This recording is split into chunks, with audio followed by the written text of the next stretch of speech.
আসসালামু আলাইকুম। চলে আসলাম নতুন আরেকটি রেসিপি নিয়ে। রেসিপিটি হলো চিতই পিঠা। চিতই পিঠাগুলো কি সুন্দর নরম হয়েছে দেখেন। এই জন্য আমি এখানে চুলায় পানি গরম করে নিয়েছি। এরপর পানি দিয়ে চালের গুঁড়ো ভালো করে গুলিয়ে নিচ্ছি। পরিমাণ মতো লবণ দিয়ে গুলিয়ে নিব। আমি ভালো করে গুলিয়ে নিয়েছি গোলা। এবার এর মধ্যে আমি চুলায় ভেজে নেব।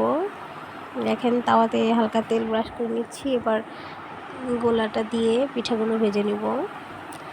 ভিডিওটি ভালো লাগলে অবশ্যই লাইক, কমেন্ট এবং শেয়ার করে দিবেন এবং আমার চ্যানেলটি সাবস্ক্রাইব করে দিবেন। দেখেন সবগুলো পিঠা দিয়ে দিয়েছি। এবার ঢেকে ভালো করে ভেজে নেব।